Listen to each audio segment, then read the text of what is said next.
అందరికీ నమస్కారం. ఈరోజు మనం చెప్పుకోబోయే కథ కోడలి స్వాభిమానం ముగింపు భాగం. కథలోకి వెళ్ళబోయే ముందు మీరు కనుక మన ఛానల్ని ఫస్ట్ టైం చూస్తున్నట్లయితే తప్పకుండా మన ఛానల్ని లైక్ చేయండి, షేర్ చేయండి, సబ్స్క్రైబ్ చేయండి, బెల్ ఐకాన్ క్లిక్ చేసి ఆల్ అనే బటన్ని ప్రెస్ చేయడం మర్చిపోకండి. కథను ఎక్కడ స్కిప్ చేయకుండా వినండి. మరి కథలోకి వెళ్ళిపోతామా? ఈ మధ్య కాలంలోనే ఒక 3 నెలల క్రితం ధాత్రి ప్రాపర్టీ తీసేయించుకొచ్చుకుందే. పిల్లల్ని ప్లాన్ చేసుకుందామని పెద్దమ్మాయి మళ్ళీ ప్రాపర్టీ వేయించుకుంది. వాళ్ళప్పుడే కనాలనుకోలేదు. వాళ్ళకి ఇంకా పిల్లలు లేకుండా లైఫ్ ఎంజాయ్ చేయాలని ఉందని సంగీత్ అంది. కానీ మేం కంటాం, నాకు పిల్లలంటే ఇష్టం కదా అని ధాత్రి శ్రీకర్కి చెప్పి తీయించేసుకొచ్చుకుంది. అయితే శ్రీకర్లో అనుమానం అనే బీజం పెనుభూతంలా పెరగటం మొదలైంది.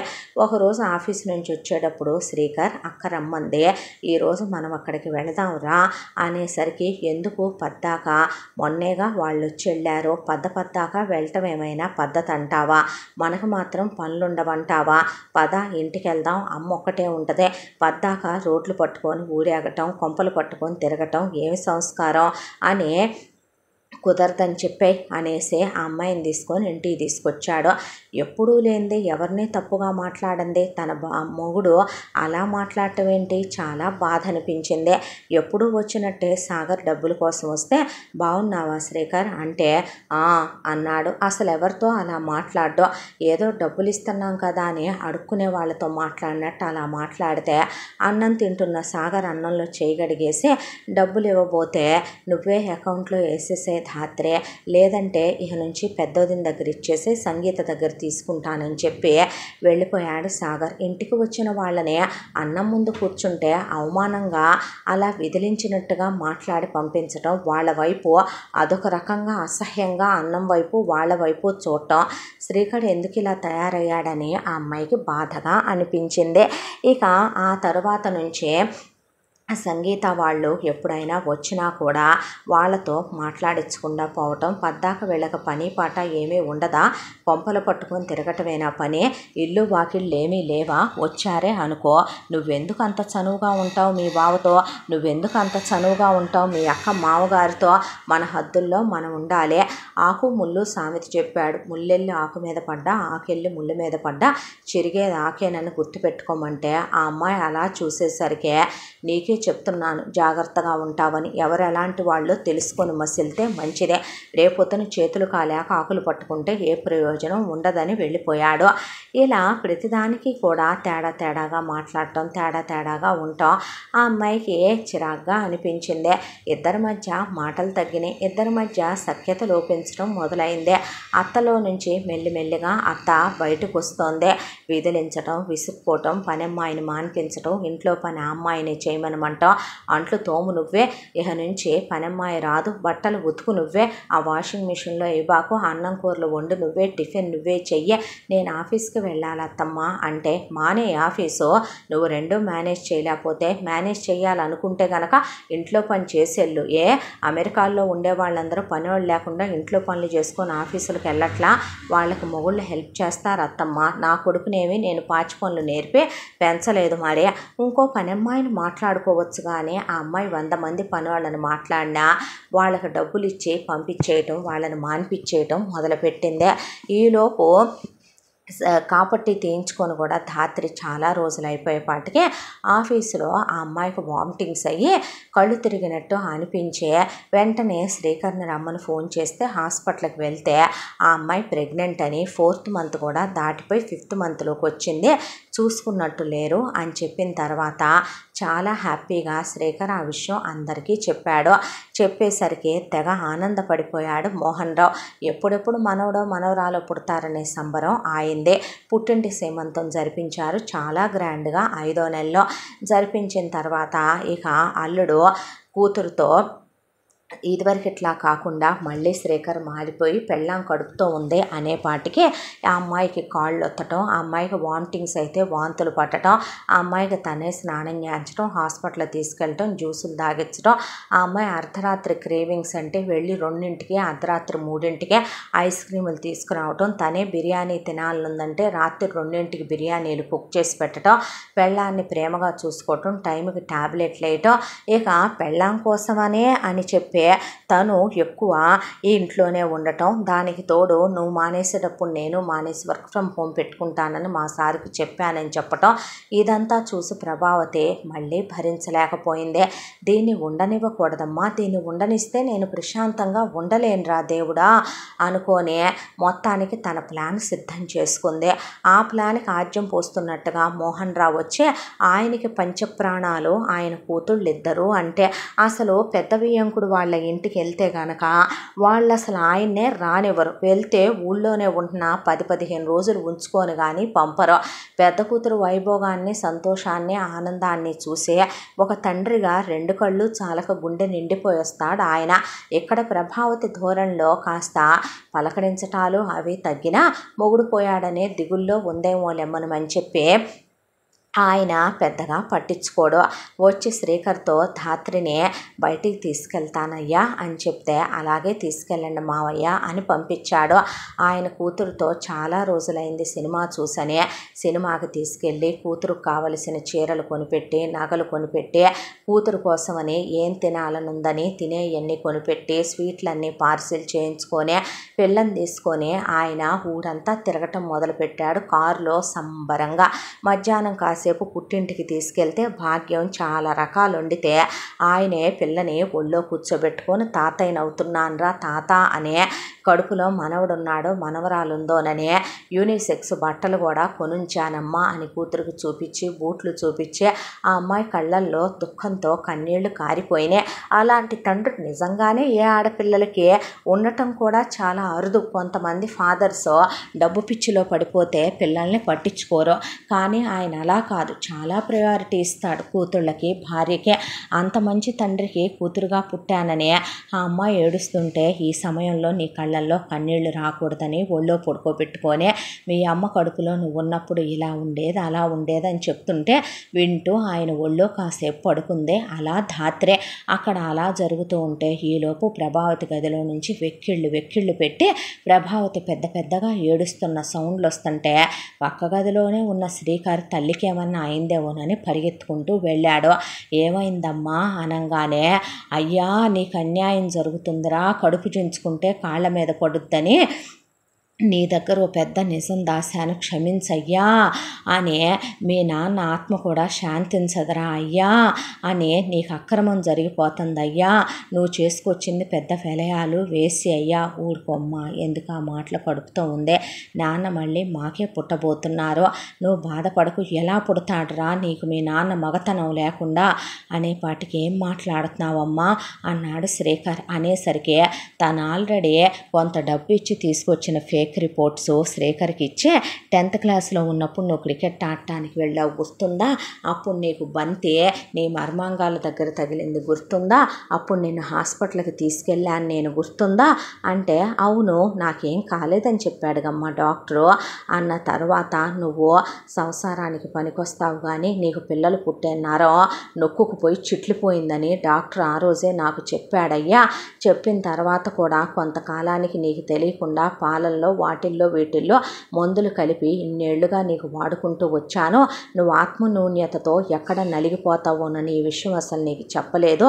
పెళ్ళైతే గనక నీలో ఫీలింగ్స్ మొదలైతే గనక అందరు మగాళ్ళలాగానే కామం కలిగి భార్యతో నువ్వు శారీరకంగా కలిస్తే నార్మల్ అవ్వచ్చునేమోనని ఆయన అన్నాడని ధాత్రితో పెళ్ళికి నేను ఒప్పుకున్నాను. ఆ అమ్మాయి చిన్నప్పటి నుంచి తెలిసి నిన్ను అర్థం చేసుకుంటుంది అనుకున్నాను. ఆ తర్వాత నీకు అందుకే ఆ అమ్మాయితో పెళ్లి జరిపించాను. మీ ఫస్ట్ నైట్లు అయ్యి మీరు హనీమూన్లకి వెళ్ళొచ్చి మీరు సంతోషంగా ఉన్నారు అన్నప్పుడు నేను చాలా ఆనందపడ్డాను. అయితే ఆ మధ్య కోడలు కడుపుతో ఉందన్నప్పుడు కోడల్ని హాస్పిటల్కి తీసుకెళ్ళాం కదా నువ్వు నేను, అప్పుడే నీకు కూడా బ్లడ్ తీయించాను గుర్తుందా, నేను తీయించావో అప్పుడే మళ్ళీ నేను డాక్టర్ గారి దగ్గర టెస్ట్లన్నీ చేపించాను, నీ బ్లడ్ ఎత్తుకెళ్ళి ఆయనకి ఇచ్చాను, ఇచ్చి చేపిస్తే అసలు నీకు పిల్లలు పుట్టే అవకాశమే లేదన్నాడు. ఆ కడుపు ఎవరికి వచ్చినట్టయ్యా, అంత అన్యాయం చేస్తుంది అనుకోలేదయ్యా. చివరికి ఇలాంటి మోసగత్తని, ఇలాంటి కులతని, పతితని, వేశ్యని చేసుకొని తెచ్చుకున్నావేంద్రా అయ్యా, మన పరువు ఏం కావాలయ్యా, మన వంశ ప్రతిష్ట ఏం కావాలయ్యా? ఆ కడుపులో బిడ్డకి దాని అక్క మొగుడా తండ్రి, లేదంటే దాని అత్త కొడుక తండ్రి, లేదంటే దాని అక్క మామ తండ్రి, ఇంకెవరితోనైనా ఇది కాలేజీల్లో కాలు జారిందా? ఎవడైనా ఆఫీసుల్లో వాడితో కాలు జారిందా? అయ్యా ఆ అమ్మాయికి ఒక మొగుడు ఒక మగాడు చాలడ్రా, నేను చెప్తే నువ్వు వినవరా అన్ని కొన్ని మార్ఫింగ్ ఫోటోలు రెడీ చేయించి పెట్టుకొని కొడుక్కి కోళ్ళు ఎవరెవరితోనో ఎక్కడెక్కడో మాట్లాడుతున్నట్టుగా క్రియేట్ చేయించి ఇచ్చిందే. అవన్నీ చూసిన శ్రీకర్కే పెళ్ళాం మీద నమ్మకం పోయిందే, అనుమానం పెరిగిపోయింది. ఆ కడుపు తనకు రాలేదని మెంటల్గా ఫిక్స్ అయిపోయాడు. అమ్మ ఒళ్ళో పడుకొని అమ్మని వాటేసుకొని వెక్కి వెక్కి ఏడ్చి తన పెళ్ళాం తనకు ద్రోహం చేసిందని, మోసం చేసిందని, ఎంత నమ్మానని, చిన్నప్పటి నుంచి స్నేహితురాలు అనుకున్నానని, ఎవరికి ఐసైట్ కూడా ఇవ్వనట్టు నటించిందంటే పైకి పతివ్రతల్లాగా కనపడే ప్రతిదీ కూడా పొద్దుగూకాక మమ్మలేదు మా నాన్న లేడు ఇంట్లో రమ్మనమని వీధి గుమ్మాలు తీసి డాబాల మీదకు ప్రియుళ్ళని పిలిపించుకొని బర్త్ కంట్రోల్ తెప్పించుకొని ట్యాంకీల పక్కన కానిచ్చేసి వాళ్ళతో ఇంటిమేషన్లో జరిపించేసుకొని కడుపులు కరిగిచ్చేసుకునే రోజులయ్యా ఇవే.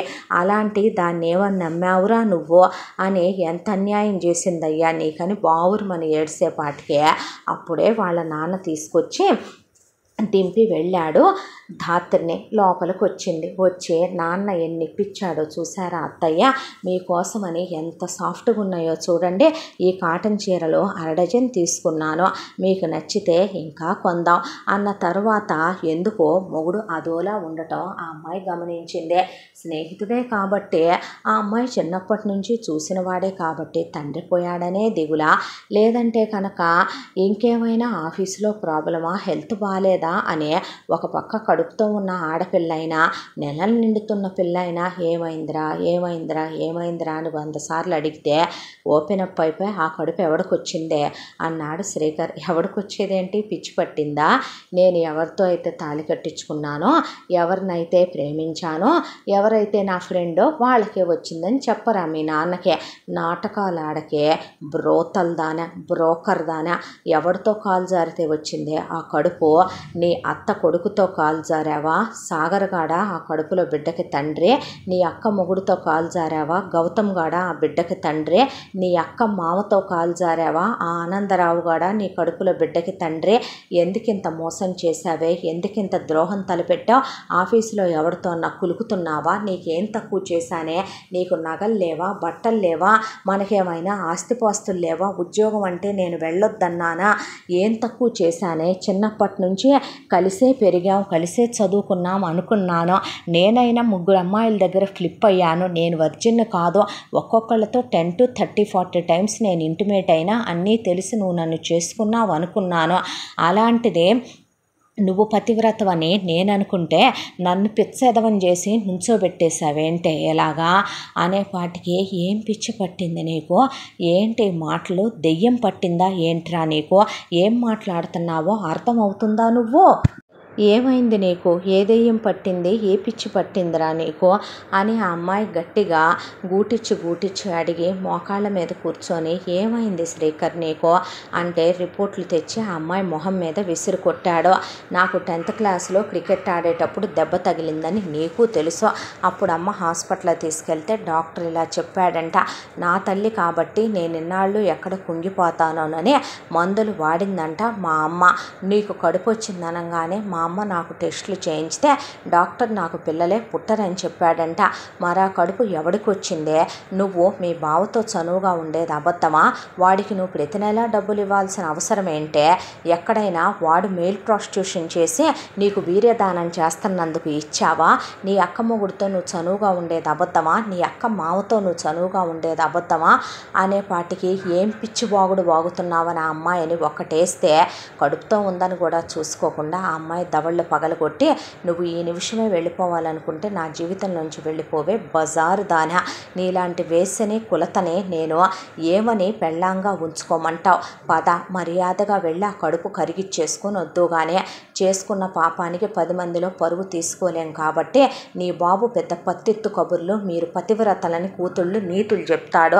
ఎంతమందితో పెళ్ళి కాకముందు కులికావే, ఎంతమందితో పెళ్ళి అయ్యాక కంటిన్యూ చేస్తున్నావని ఆ అమ్మాయిని జుట్టు పట్టుకొని హాస్పిటల్కి తీసుకెళ్తే డాక్టరు మీ పర్సనల్ రీజన్స్తో అబార్షన్ చేయటం కుదరదు మిస్టర్, ఆ అమ్మాయికి 6th మంత్ కూడా ఎంటర్ అయిపోయింది, ఇప్పుడు ఎలా అబార్షన్ చేస్తామనుకుంటున్నావు, పిచ్చామని ఎక్కిందా నీకు, డెలివరీ అవ్వాల్సిందే, ఆ అమ్మాయికి ఇంకో 3 monthsలో డెలివరీ వస్తుంది, ఏంటి పిచ్చి వేషాలన్నీ అని పెద్ద ప్రాణానికి ప్రమాదం అని పంపిస్తే ఇంటికి తీసుకొచ్చిన తర్వాత ఆ అమ్మాయిని పలకరించడం మానేశాడు, ఆ అమ్మాయిని కుక్క కన్నా హీనంగా చూడటం మొదలుపెట్టాడు, ఆ అమ్మాయిని తాకితేనే అపవిత్రం అయిపోయినటువంటి ఏదో మనం అతి జుగుప్సాకరమైనటువంటి రోజుకి కొన్ని 100 మందితో చివరికి ప్రాస్టిట్యూషన్ చేసే ప్రాస్టిట్యూట్తో కూడా అలా ఉండవేమో, మనలో కూడా దయాజాలి కనికరాలు ఉంటాయేమో, ఆ అమ్మాయిని చూసి అసహ్యించుకోవటం, బూతులు తిట్టడం, తినే పళ్ళాల అమ్మాయి మీద విసిరి కొట్టడం, ఆ అమ్మాయిని నానా మాటలు అంటాం, కనపడ్డ వాళ్ళందరితో రంకులు కట్టడం,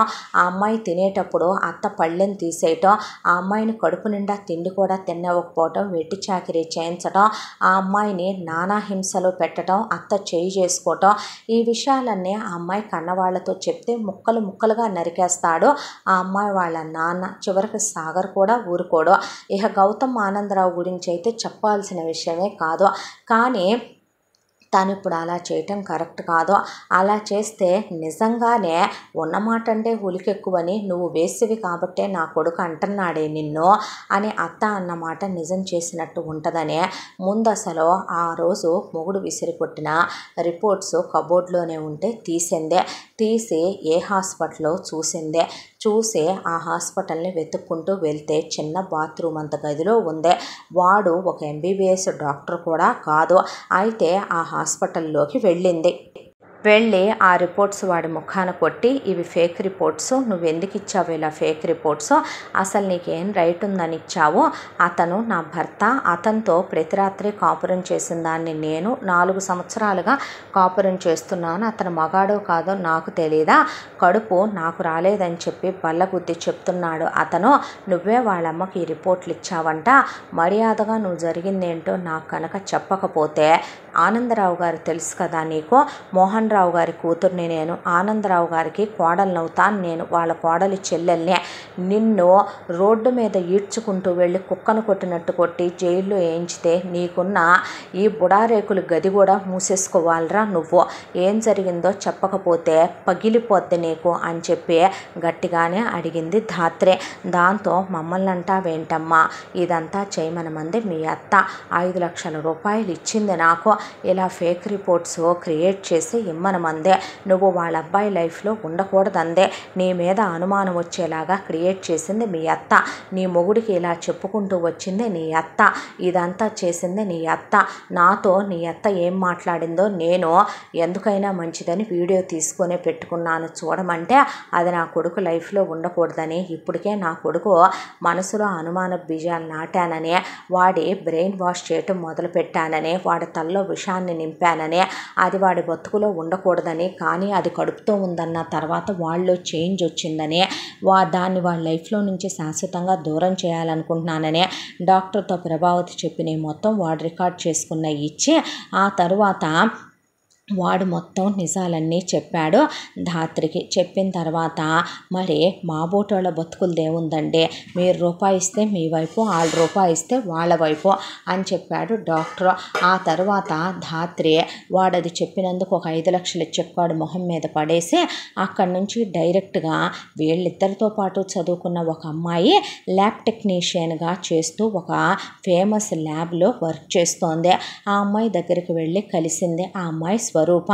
ఏంటే ఇన్నాళ్ళకు గుర్తొచ్చానా, వీడేడి శ్రీకర్ గాడు, నువ్వు ఒక్కదానివే వచ్చావు అని అడిగింది స్వరూప. అడిగితే ధాత్రే, నాకు నువ్వు ఒక హెల్ప్ చేస్తావా స్వరూప అంటే, ఎందుకు చేయను, చాలా కాన్ఫిడెన్షియల్గా ఉండేటటువంటి టెస్టులన్నీ చేస్తారు కదా మీ ల్యాబ్లో, ఎందుకు చేయరు, పెద్ద పెద్ద జబ్బుల దగ్గర నుంచి డిఎన్ఏల దాకా అన్నీ చేస్తాం అని చెప్పింది. అయితే నాకు శ్రీకర్కి డిఎన్ఏ చేయవే నువ్వు అనేపాటికి, ఏం మాట్లాడుతున్నావు నువ్వు అని అడిగింది ఆ అమ్మాయి. నా కడుపులో బిడ్డ వాడికి పుట్టలేదంటే, నా కడుపులో బిడ్డ వాడిది కాదంట అనేపాటికి వాట్ అంది స్వరూప.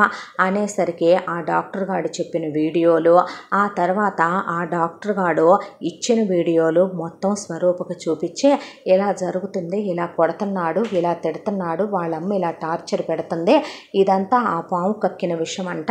ఇలా చేసిందంటే అడ్డెడ్డెడ్డెడ్డెడ్డెడ్డే అందరు అత్తల్లాంటిది కాదులే, అది పెద్ద మహాపతివ్రత అనుకున్నాను కదే నేను. మా అత్తైనా నయం, ఏదైనా ఉంటే పైకే బడా బడా కుక్కల్లే అరిసి కాసేపటి తర్వాత అదే నోరు మూసుకొని కూర్చుంటుంది. వామ్మో, ఇంకా నా మొగుడు అసలు వాళ్ళ అమ్మ మాటలు వెండే నోరు ముయ్యమ్మ పద్దాకేం వాగుడు అంటాడు. ఏ బే ఎలా ఉందా ప్రపంచం అనకూడదులే కానీ శ్రీకర్ గాడు కూడా ఇంత గేఫెలోలా తయారయ్యాడేంటే. అసలు ఇలాంటి మమ్మాబాయ్ ఎదవల్ని మనం అసలు చేసుకోకూడదే తల్లి. చీచి చీచి చీచి చీ చెత్తెదవా చెత్తెదవా అనేసరికి ఇంకో 1 monthలో నా డెలివరీ ఉంది, రెడీగా ఉండు, నీకు పెయిన్స్ రాగానే ఫోన్ చేస్తానంటే ఆ అమ్మాయి కళ్ళల్లో నీళ్ళు వచ్చినాయి. నాన్నకి తెలియదా ఈ విషయం? తెలిస్తే ఏమవుద్దో నీకు తెలియదా అంది ధాత్రి. ఆ నెల రోజులు ప్రత్యక్ష నరకాలు చూసింది ఆ అమ్మాయి. తర్వాత ఒక రోజున నొప్పులు వచ్చినాయి, పట్టించుకున్న దిక్కు లేదో ఆ అమ్మాయి అంబులెన్స్కి ఫోన్ చేసుకొని వెళ్ళి హాస్పిటల్లో చేరితే వాళ్ళ అక్కయ్యకి, నాన్నకి, అమ్మకి, బావగారు వాళ్ళు, అత్తగారు వాళ్ళు అందరూ వచ్చారు అక్కడికే. శ్రీకర్ రాకపోవటం ఏంటో సంగీతకు అర్థం కాలేదు. ఆ తర్వాత నీ భార్యకి నొప్పులు వస్తున్నాయి, రాలేదేంటి మిస్టర్ నువ్వు అని ఫోన్ చేసింది సంగీత. ఏం చేయమంటారు, వచ్చినన్నంటే వీడికి ఏమైనా పిచ్చెక్కిందా, మెంట్ల వాగుడు అని చిన్నప్పటి నుంచి చూస్తానే ఉంది కదా సంగీత కూడా. క్రాక్ ఫెలో, ఏ క్రాక్ వచ్చినా వీడికి తట్టుకోలేము. ఇప్పుడు మళ్ళీ ఏ భయం పట్టుకుందో ఏంటో వీడినే. పెళ్ళానికి డెలివరీ అయితే ఏమన్నా అవుద్దనుకుంటున్నాడో ఏం పాడో పిచ్చి సన్నాసి గౌతమ్. వీడి తిక్కవాగుడు చూసావా అన్న తర్వాత ఉంటది లేరా, ప్రేమించే హస్బెండ్ అన్నాక భయం ఉండకుండా ఉంటుందా ఏంటి? రేపు నువ్వు నొప్పులు పడుతుంటే నేను భయపడినా ఏంటే అన్నాడు గౌతమ్. అన్న తర్వాత నోరు మూసుకొని రాను ముందు అని సంగీతకి చనువుంది కాబట్టి శ్రీకర్ని పిలిచిన తర్వాత రాపోతే ఊరుకోనందని అమ్మని తీసుకొని వచ్చాడు. ధాత్రి డెలివరీ అయింది, బాబు పుట్టాడు. స్వరూపకి ఫోన్ వెళ్తే స్వరూప వెంటనే వచ్చింది. వచ్చి ఏరా ఎలా ఉన్నావు అన్న తర్వాత బాగానే ఉన్నానే అన్నాడు. ఏది ఒకసారి నీ బ్లడ్ శాంపిల్ ఇవ్వు అంటే దేనికి? ఏం లేదులే, ఒక్కొక్కసారి బ్లడ్ గ్రూప్స్ చేంజ్ అవుతూ ఉంటాయి, అయ్యేటు చేంజ్ అవుతాయిలే అనేసి కనీసం బాబుని ముట్టుకోమని చేతికిస్తే మొహం పక్కా తిప్పేశాడు. ఇక ప్రభావతి చేతికిస్తే ముట్టుకోనని అంటరాని వాళ్ళైనట్టు చేత్తో తోసినట్టు చూపించి కొడుకుని తీసుకొని వెళ్ళిపోయింది అక్కడి నుంచి. అసలు ఈ ధోరణి ఏంటో వాళ్ళకేం అర్థం కాలేదు. స్వరూప తీసుకున్నానని బాబుయి కూడా కొన్ని శాంపిల్స్ తీసుకుని వెళ్ళింది. DNA టెస్ట్ రిపోర్ట్స్ వచ్చినాయి. ఆ అమ్మాయి హాస్పిటల్లో ఉండగానే తెచ్చి ఇచ్చిందే. వాడికేనే వీడు పుట్టిందే అన్న తర్వాత నువ్వు ఉండు రూప అనే అక్క అంటే ఏంటమ్మా అంది సంగీత. నాన్నకి అమ్మకి ఫోన్ చేయక్క, అలాగే అత్తని బావని అత్త కూతుళ్ళిద్దరినీ కూడా రమ్మనమాను, అలాగే మన గౌతమ్ బావని మీ అత్త మావను కూడా రమ్మనక్క అని చెప్పి నా మొగుడికి నా అత్తకి ఫోన్ చేసి రమ్మనవా అంది ధాత్రి. ఎందుకే చెప్పింది చెయ్యక్క, నీకు దండం పెడతాను అంటే సరే అని బాబుతో ఆడుకుంటుందల్లా ఉయ్యాల్లో పడుకోబెట్టి ఇదిగో నువ్వు రావాలంట ఇక్కడికి, ముందు రా నువ్వు అంది శ్రీకర్ని. అన్న తర్వాత దేనికి, డాక్టర్ రమ్మంటున్నారా, నోరు మూసుకొని రా అని చెప్పి ఫోన్ పెట్టేసింది సంగీత. అందరికీ ఫోన్ చేస్తే అందరూ ముందొచ్చారు. ప్రభావతిని తీసుకొని మెల్లగా వచ్చాడు వెనకాల శ్రీకర్. వచ్చేసరికి ధాత్రి అప్పటికి లేచి నిలబడి తిరుగుతుంది. శ్రీకర్ షర్టు పట్టుకొని ఆ రిపోర్ట్స్ మొహం మీద విసిరికొట్టి లాగిపెట్టి దవడలు పగిలిందాకా ఎడంకాలు చెప్పు తీసుకొని కొట్టి ఆ తర్వాత ఆ రోజు డాక్టర్ చెప్పిన వీడియో, దాంతోపాటు వాళ్ళమ్మ ప్రత్యక్షంగా మాట్లాడిన వీడియో, ఆ రెండు కూడా శ్రీకర్ మొహం మీద విసిరేసింది ఆ అమ్మాయి. శ్రీకర్తో పాటు అక్కడ ఉన్న వాళ్ళందరూ కూడా ఆ వీడియో చూస్తే ఏంటమ్మా ఇది, ఏం జరిగింది అని ఒకవైపున మోహన్ రావు అందరూ అడుగుతుంటే వీడు వాడికి పుట్టలేదంట నాన్న, నేను ఎవరితోనో కాలు జారానంట, ఆ కడుపు నాకు రాలేదంట నాన్న, ఎవరికొచ్చిందో తెలుసా నీ మనవడికి తండ్రి ఒకడు కాదు నాన్న, గౌతమ్ బావంట, ఆనందరావు మామయ్య అంట, సాగర్ బావంట, నా ఆఫీసులో వాళ్ళంట, నా కాలేజీలో వాళ్ళంట డాబాల మీదకి పిలిపించి వాటర్ ట్యాంకుల పక్కన నేను రోజు కులుకుతుంటే కింద అమ్మ నువ్వు అక్క పడుకునే వాళ్ళంట.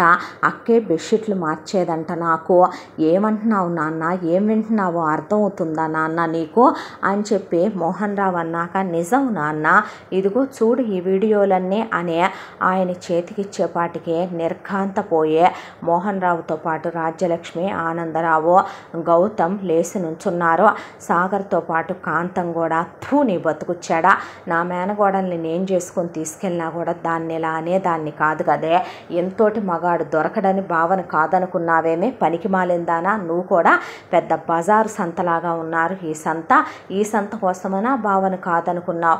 రే నేను దాన్ని చేసుకుందాము అని ఏ రోజు అనుకోలే. నేను గాలి ఎదవనని నాకు తెలుసు. మా అమ్మ ఏదో ఆశపడి అడిగింది, అది చేసుకోనంది, నిన్ను ఇష్టపడిందే చేసుకుంది. డబ్బులు తీసుకొని వెళ్ళేవాడిని ఆకలేస్తే అమ్మలా అన్నం పెట్టు అని అడిగితే సంగీత వదిన భాగ్యవత్త ఎలా పెట్టేవాళ్ళో అలాగే పెట్టేది ధాత్రే. అంతేకానే పక్కనోడి పెళ్ళాల మీద పక్కింటోడి పెళ్ళాల మీద ఆశపడేంత క్యారెక్టర్లెస్ ఎదవను కాదురా నేను అని సాగర్ షర్టు పట్టుకొని కుక్కను కొట్టినట్టు కొట్టాడు శ్రీకర్నే.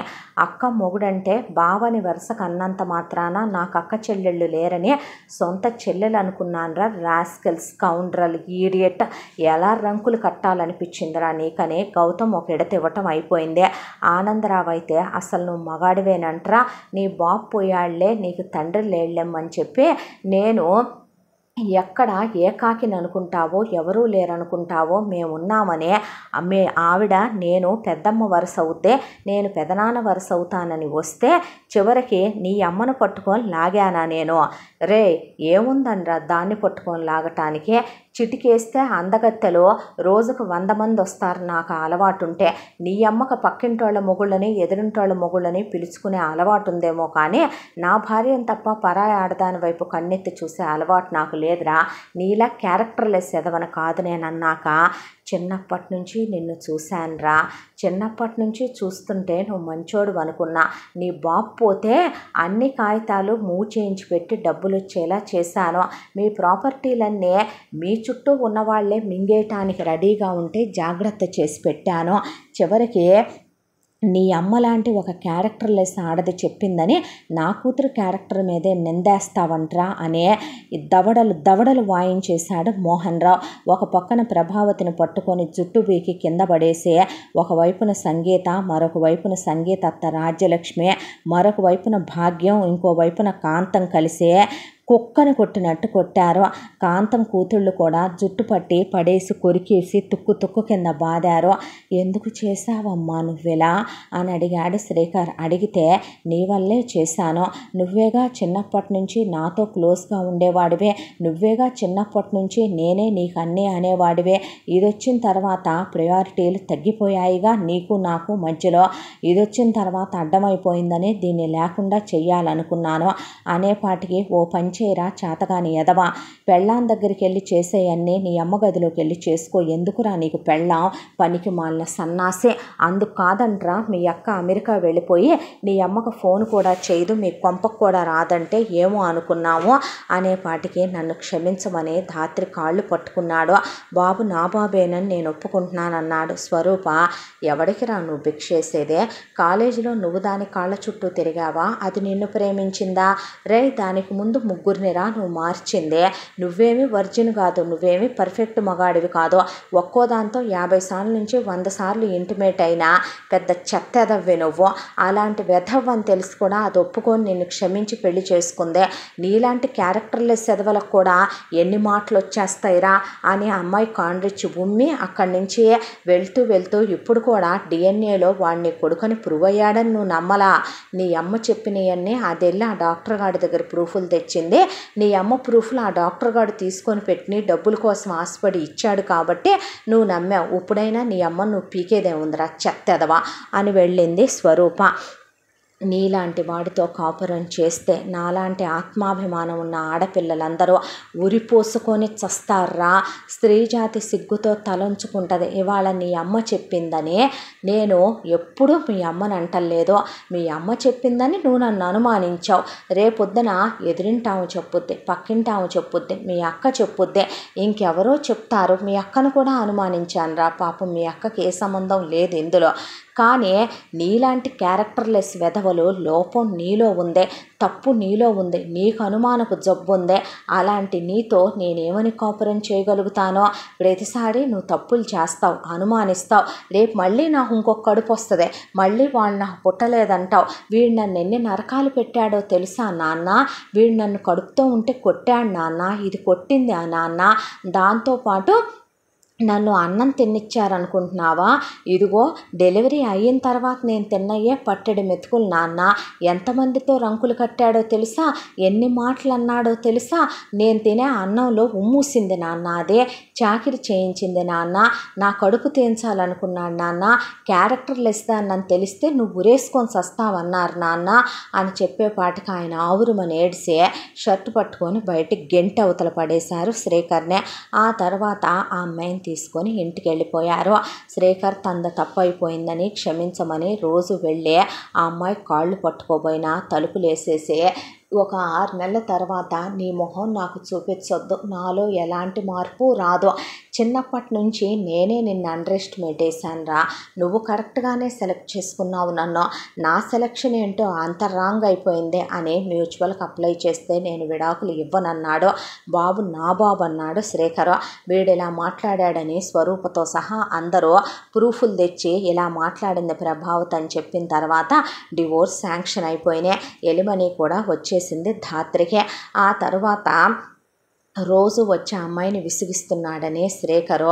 దాంతో పిల్లాడి బాధ్యత ఎటు ధాత్రికే అప్పచెప్పారు కాబట్టి భాగ్యానికి మోహన్ రావుకి పిల్లాడిని ఉంచుకోమనమని చెప్పి నేనే ఎంఎస్ చేసుకుంటాను నాన్న వెళ్ళిపోయే అంటే, ఈలోపు భాగ్యం కాస్త ఉన్నది ఉన్నట్టు ఉండకుండా ఏందే మొగుడిని తన్ని మొగసాలకెక్కిందని ఏదో అనుమానించాడు అనుకో. అన్నంత మాత్రాన కాదని తెలిసిందిగా, కోర్టు విడాకులు ఇచ్చినంత మాత్రాన మొగుడు పెళ్ళాలని ఎవరైనా విడదీయగలుగుతారా ఏంటి అని భాగ్యం కూడా అయ్యిందేదో అయిపోయిందే. మా వాడిని చేసుకోపోని వాడు కుస్తీ కడతాడో, లేదు అంటే నీ మొగుడు దగ్గరికే నువ్వు కాపురానికి వెళ్ళు. మగాడన్నాక తప్పులు చేయకుండా ఉంటాడా? ఆడదన్నాక సరిదిద్దుకెళ్లకుండా ఉంటుందా? నిప్పు లేకుండే పొగొచ్చుద్దా అన్నట్టు నువ్వు వాళ్ళతో వీళ్ళతో చనువుగా ఉండటం కూడా తప్పు కదో. అల్లుడు కాళ్ళ దగ్గర పడుంటే ఇవన్నీ రావు కదో అని భాగ్యం అనేసరికి మోహన్ రావు ఆ పక్కనే ఉన్న ఫ్లవర్ వాస్ తీసుకొని వేస్తే భాగ్యానికి తలకాయ పగిలిపోయి 14 కుట్లు, 2 జాయింట్లు, దాంతోపాటు 2 బోన్లు ఇరిగిపోయినాయి. పడేసి కాంతాన్ని కొడితే కాంతానికి 4 బోన్లు, దాంతోపాటు కాంతానికి కూడా తలకో పక్కన బెజ్జం పడిన తర్వాత మూసుకొని కూర్చోండి. ఏమే చాతగాని ఎదవలా కనపడుతున్నానా? చిన్నప్పటి నుంచి ఆడవాళ్ళను కొట్టకూడదయ్యా తప్పని మా నాన్న చెప్పి పెంచాడు కాబట్టి ఇన్నేళ్లుగా చెల్లెలు పెట్టిరేగిపోయినా పెళ్ళాం పెట్టిరేగిపోయినా చూస్తూ ఊరుకున్నానేమో. ఇంకొకసారి ఎదవేషాలు వేస్తే మొహం పగిలిపోద్దంటే సంగీత వచ్చి నోరు ముయ్యమ్మ, ఏంది నువ్వు చెప్పేది? దాని బతుకులో ఏ డెసిషన్ తీసుకోవాలో దానికి తెలీదా? మూసుకొత్తా నీకెందుకు అనేసింది సంగీత. ధాత్రి ఆ తర్వాత యుఎస్కి వెళ్ళిపోయి ఎంఎస్కి కాలేజీలో జాయిన్ అయిపోయింది. బాబుని భాగ్యం మోహన్ రావు పెంచుతూ ఇక్కడ ఉండిపోయారు. తర్వాత కూడా శ్రీకర్ వస్తే ఇంకోసారి ఇంటికి వెళ్ళి వస్తే నీ మీద పోలీస్ కేసు పెడతాన్రా, నా గురించి బాగా తెలీదు అని మోహన్ రావు అన్న తర్వాత శ్రీకర్ రావటం మానేశాడు. నా కూతురు ఇక్కడ లేదు, ఎక్కడికి వెళ్ళిందో నేను చెప్పను, నీకు చెప్పాల్సిన అవసరం నాకు లేదు అనేశాడు ఆయన. ఆ తర్వాత ఇక ఇలాగే ఉంటే గనక సంసారాలు ఒక దరికి రావు అని చెప్పి ఆయనే ముందు చెల్లెల్ని తుక్కు ర్యాక్ కొట్టి తీసుకెళ్ళి ఒక ఇంట్లో ఇంటి పనికి వంట పనికి పెట్టేశాడు. నెలకు వాళ్ళు మొత్తం కలిపి ఒక 30,000కి మాట్లాడుకున్నారు. అందులో 5,000 చెల్లెలకి చేతికిమ్మనమని మిగతా 25,000 ఆయనకి ఇచ్చేయమని చెబితే ఆ డబ్బుల్ని ఆయనే ఒక అకౌంట్లో వేయటం మొదలుపెట్టాడు. చెల్లెలు కూతుళ్ళు ఇద్దరిని తీసుకెళ్ళి ఇహెటో ఆ పిల్లలు స్కూల్ నుంచి కాలేజీకి వచ్చారు కాబట్టి ఇంటర్ కాలేజీల్లో పడేసి హాస్టల్లో వేసి ఫీజు ఆయనే కట్టొచ్చి పెద్ద కూతురుని కూడా నువ్వు కూడా కట్టబాకమ్మా అని చెప్పి మేనల్లుడిని తుక్కు తుక్కు ర్యాక్ కొట్టి ఎలాగోలాగా పెద్ద బియ్యంకుడిని పట్టుకొని మేనల్లుడిని తీసుకెళ్లి రీహాబిలిటేషన్ సెంటర్లో ఇసిరేసి తాగుడు మానిపించేసిన తర్వాత తుక్కు కింద కొట్టి ముందు పీజీ రాయించి ఆ తర్వాత ఒక గవర్నమెంట్ ఉద్యోగం చూసి అందులో తొక్కేసి ఒక అమ్మాయినిచ్చి పెళ్లి చేసి మూసుకొని కాపురం చేసుకో, నడువులు ఇరిగిపోతాయి ఎదవా, లేకపోతే నీ చెల్లెళ్ళతో నీకు సంబంధం లేదో, వాళ్ళ రెస్పాన్సిబిలిటీ నాదే. వాళ్ళని ఇంజనీర్ చదువుతానని ఒక పిల్ల, డాక్టర్ చదువుతానని ఒక పిల్ల అంటుంది. చదివాక ఉద్యోగాలు చేశాక వాళ్ళ కట్నం లేని ఒక మంచోడిని చూసి పెళ్లి చేసి పంపే బాధ్యత నాదే. నీకు అనవసరం. అమ్మాయి, వీడిని మేము ఆల్రెడీ అన్నీ మానిపించి నీకు అప్పచెబుతున్నాం, సరిగ్గా చూసుకోకపోతే గనక నీకు కూడా మర్యాదగా ఉండదు అని చెప్పి అప్పచెప్పేశాడు మోహన్ రావు. ఆనందరావు కూడా ఇహ నుంచైనా బుద్ధిగా ఉండమని చెప్పాడు సాగర్కే. ఇక్కడికి కాంతం వాళ్ళ ప్రాబ్లం సాల్వ్ అయిపోయింది. ఆ తర్వాత శ్రీకర్ని ప్రభావతి, ఎన్నాళ్ళు ఇలా దిగులుగా ఉంటావయ్యా, ఎన్నాళ్ళు ఆలోచిస్తావు, జరిగిందేదో జరిగిపోయింది, ఇప్పుడు నేను మారిపోయాను, పిల్లాడిని మనకి ఇవ్వనని చెప్పేసింది, ఎలుమని కూడా ఇచ్చేసాం, పిల్లాడికి కూడా వాటా పెట్టేశాం, ఏదో తప్పో ఒప్పో తెలియక తెలిసి తెలియని తనంలో చేశా, నన్ను క్షమించు, ఇంకో పెళ్లి చేసుకోకుండా నీ జీవితం మొగ్గలోనే తుంచుకుంటావా చెప్పని కొడుక్కి మళ్ళీ హెడ్ మసాజ్ చేసి ఆ తర్వాత ఇక కొడుక్కి రోజు చెప్పటం మొదలు పెడితే అలేఖ్య ఫోన్ చేసింది. ఒరే, నువ్వు కడుపుకు తినేదా అన్నమా, కంపలెమ్మటి గడ్డ, నీతి జాతి లేని ఎదవా, నానపోయిన తర్వాత నీకంత మగాళ్ళ మీద కోరిక కలిగితే ఇంకో పెళ్లి చేసుకోపోయావమ్మా, నేను తప్పు అనేదాన్ని కాదుగా, నీ కొడుకు తప్పు అనేవాడు కాదుగా, చిన్నప్పటి నుంచి ధాత్రిని చూస్తున్నావు, ఎలాంటిదో నీకు తెలియదా చెత్త రాస్కెల్, ఇది చెప్పిందని ఆ పిల్లను వదిలేసుకుంటావా? ఒరే, నీలాగే ప్రతి మగాడు పెళ్ళానికి వచ్చిన కడుపు నాకు రాలేదంటే షూట్ చేసి పడేయాలి అలాంటి వెధవలందరినీ. అందుకే కదరా నేను పుట్టిల్లని కూడా మీ కొంపకి రాందే.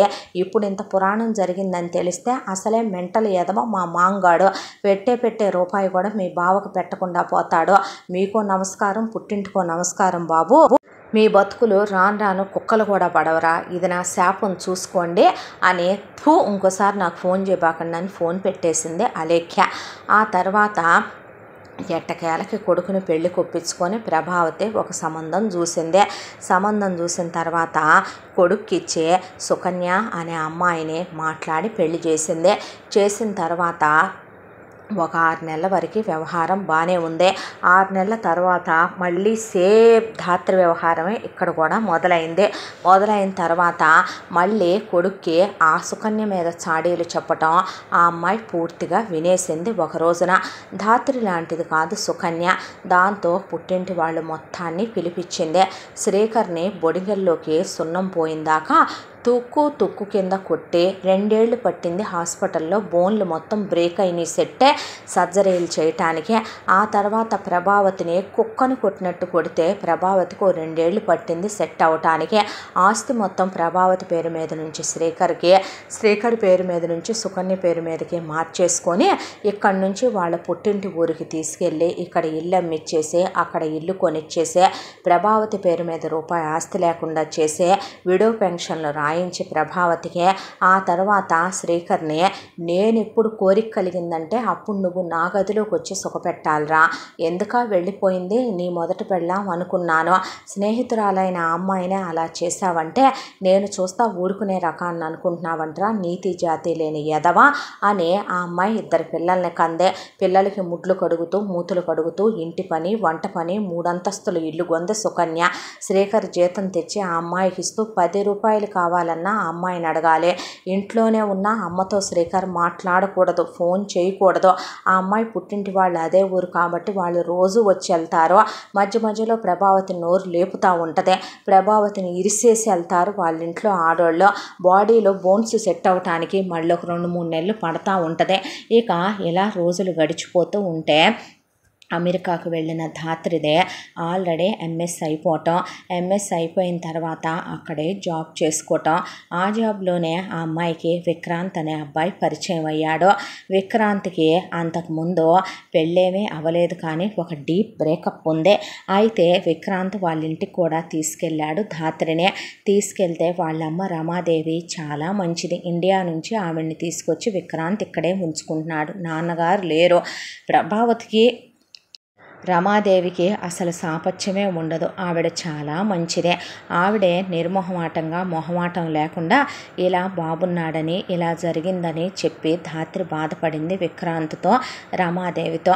అయితే మా అబ్బాయిని పెళ్లి చేసుకుంటావా అమ్మా, నా ఇంటికి కోడలుగా వస్తావా? మావాడేమీ వర్జిన్ కాదమ్మా, నేను ఉన్నది ఉన్నట్టే చెప్తున్నాను. వాడు ఇక్కడ పుట్టి పెరిగినవాడు అమెరికాలో. మేము ఇండియా నుంచి వాడు చిన్నప్పుడే అంకుల్కి జాబ్ అని ఇక్కడికి వచ్చేసాము. ప్రేమలో అనుకున్నాడు, పెళ్లి చేసుకుంటాడు అనుకున్నారు, నమ్మాడు. ఆ తర్వాత వాడిని వదిలేసి వాళ్ళ దారి వాళ్ళు చూసుకున్నారు.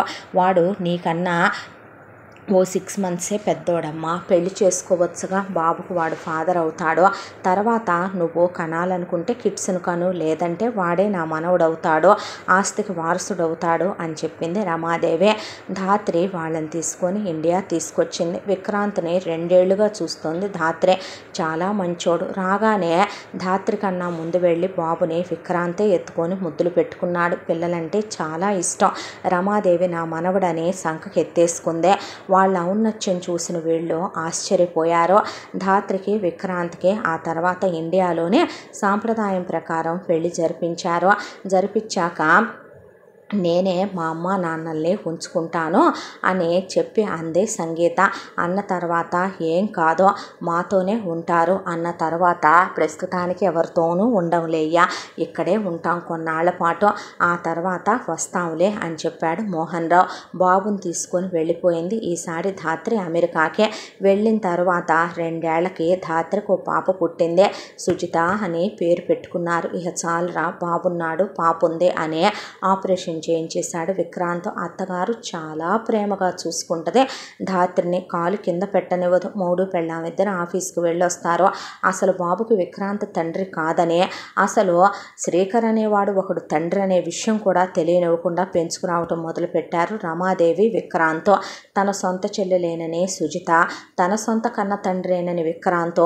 చిన్నప్పుడు ఫోటోలన్నీ కూడా ఫైర్ యాక్సిడెంట్ అయి కాలిపోయినాయి అని చెప్పింది రమాదేవి. ఎప్పటికీ అసలు చెప్పొద్దంది పిల్లాడికి ఆవిడ ఆ మాట. ఆ తర్వాత కొంతకాలానికి భాగ్యం చనిపోయింది. మోహన్ రావుని నేనే ఉంచుకుంటానని సంగీత పోరు పెట్టింది. ఇంతకాలంలో సంగీతకి పాప బాబు పుట్టారు. ఆ తర్వాత వద్దు వదిన, నాకు తండ్రి లేడు, నేను తీసుకెళ్ళిపోతాను మామయ్య గారినే, ఎటు మాకిద్దరు, దాంతోపాటు ఇంకొక 2 పిల్లలు అనుకుంటాం, మామయ్య మా అమ్మ, పర్వాలేదు మాతోనే ఉంటారులే, నీకెటు మీ అత్తగారు మామగారు ఉన్నారు, బ్రదర్ ఉన్నాడు, పిల్లలున్నారు, మీరే ఎప్పుడైనా రావాలనిపిస్తే అమెరికాకి రండి అని చెప్పి విక్రాంత్ మామగారిని తీసుకెళ్ళిపోయి, సొంత కన్న కొడుకు కూడా చూడ్డేమో, ఏ రోజు శ్రీకర్ అలా ఉండెరగడు, గౌతమ్ ఆయనతో అంత ప్రేమగానే ఉంటాడు.